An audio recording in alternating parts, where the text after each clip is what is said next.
How's it going, guys? Once again, we're going to take a look at this week's patch notes, the 11th of October 2021, and we are going to just go through. There's not too much big stuff in here, but there's a few interesting things. I've had a quick skim through as usual, so let's get going. If you're not interested in patch notes, then of course this is your time to click on the video, leave a like before you go, but this is just the patch notes, and that's pretty much it. Anyway, RuneScape, the first in 20 years. This is just a book. There's a book, you can pre-order it. If you have pre-ordered it, the copies are shipping out soon. Probably not important for most of you guys. A few reminders. We've got the World Mental Health Day crate. If you haven't got that yet, that is all for charity. All of that money goes to charity. The Xbox Game Pass Ultimate. So if you do have an Xbox Game Pass, then you can get some more currency packs and some skilling packs and stuff. It's kind of like the Prime thing each month. Same with Steel Series. We mentioned this last time, and the Prime thing as well. So patch notes. This is the interesting bit. The Croesus front, I don't know how to say it. Everyone was in an argument last time on the last video. I'm going to say Croesus because there seem like more people saying that, and that's probably the best way to go. But if it's Croesus, then I do apologize. That's enough. That's fine. Let's move on. So improvements to the Croesus front. Updated the requirements to enter War's Retreat. This is really interesting, okay? So in the past, you would have to have level 60 combat to enter the War's Retreat, right? So skillers who didn't have combat couldn't really get in.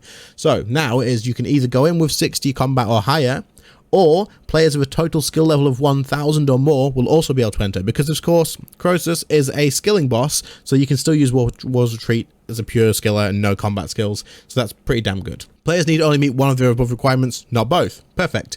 Players now have a greater chance to receive elite clues using the scripture of Bic. The chances of receiving easy, medium, and hard clues have been lowered accordingly. So they said originally that this was sort of catered towards elites, but from what people have said and from a few videos that I've seen, people were saying that hards were actually a lot higher, a lot more common than elites. So this has been changed. Elite clues are now the main sort of what you're going to get from this, and the others have been lowered slightly. I assume elites have gone up a little bit. Fixes. Sign of the Porter now places items collected from hunter nodes into the player's bank if the backpack is full. There must have been issues with that in the past. And potions added with the Croesus front can now be decanted by the appropriate NPCs. Must not have been working, but it's working now. Perfect. The Glacor front. I wonder if the I wonder if the big fix of the freaking arc thingy is in here. This extra arch-glacor that you get. Not the arch-glacor, what the hell? The extra glacor that you get at 250%. Let's have a look. So various changes have been made to the arch-glacor's minions. Here we go. The minions' health now scales based on the number of mechanics enabled. Okay, so did they not do that in the past? I could have... Oh, wait, no. In normal mode. Okay, that's fine. Improve visibility on minion type by adding their combat style to their names. Change spawn position of minions so they no longer obscure the boss. That's kind of good, so that it won't be in the way of the boss when they spawn. You're just clicking through them and stuff. Added a very minor delay to the activation of the shield when minions spawn. Okay, so this is probably going to be if you've just fired like SGB and the minions spawn, it's kind of wasted. So I assume your SGB would go through now, or like a wild magic or something like that. It doesn't instantly block all damage. That's kind of probably not needed. The boss was easy enough. I feel like losing that's fine, but hey, there you go. You're not going to miss it out. It was a little bit annoying, but it's not the end of the world. The shield no longer provides full immunity to the boss, but reduces all damage to 2%. This is to mitigate situations where the minions spawn and the boss is on extremely low life. Finish him. This is a good idea. The amount of times the freaking minions are spawned with less than 1,000 damage on this boss, I cannot count. It is ridiculous. It's just pure luck, but it does happen. So now you can just ignore the minions and get rid of it. It's fine. The unstable core, which is non-interactable, has been moved to a low priority level so as not to interfere with minions' click areas. So when the arms come down, the core's massive, right? So if this stacked with minions for some reason, normally it wouldn't happen, but if it did, the minions will now be above that because there's no reason to click the core. I assume there has to be a click box for a reason, but there's no reason to click it. The following places now contain the new Glacor model.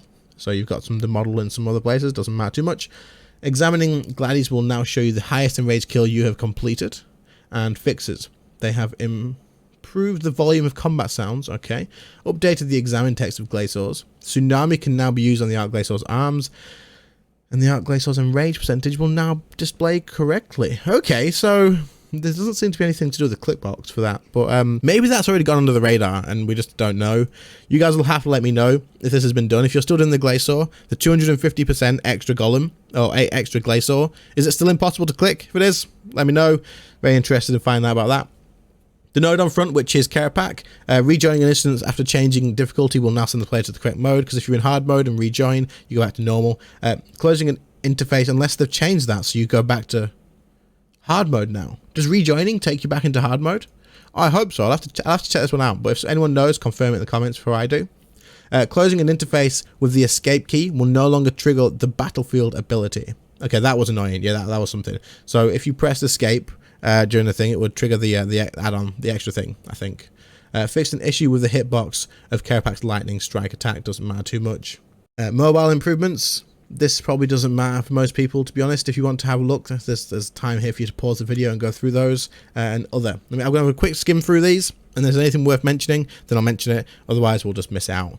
Improvements. The tsunami ability can now be cast against primary targets more than 4 tiles away. This is great. Respecting the player's attack range. This is so good. And someone mentioned this to me on stream. So now, basically, this is an 8-tile cast because mage weapons, dual wield, and two-handed are 8 tiles. So you can cast Tsunami from twice as far away, which means you don't have to run into melee distance to cast it. There's probably not going to be as much of the awkward, like missing it sometimes and stuff. So that's great. Okay, so reading through those, there's not really anything else to talk about. The last couple of things, maybe. Fixed issue with Cinder Cords. I don't know if that was something important to you guys, but the skillers may be interested in that. And fix the rune coin display in the lobby. Like, it's all little things that don't matter too much. So that's pretty much it. I'm pretty sure after this, just got the live streams and the community stuff.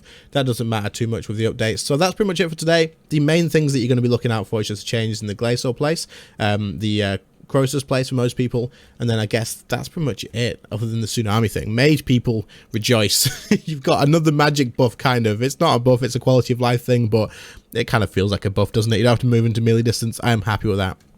Anyway, guys, I hope you found use in this. I hope that I have helped you understand what's happened in the patch notes. And if someone does know about the Glacial 250% Golem, if it has been changed, then let me know in the comments. I will pin that because I am super excited for that to happen, even though I don't do the boss.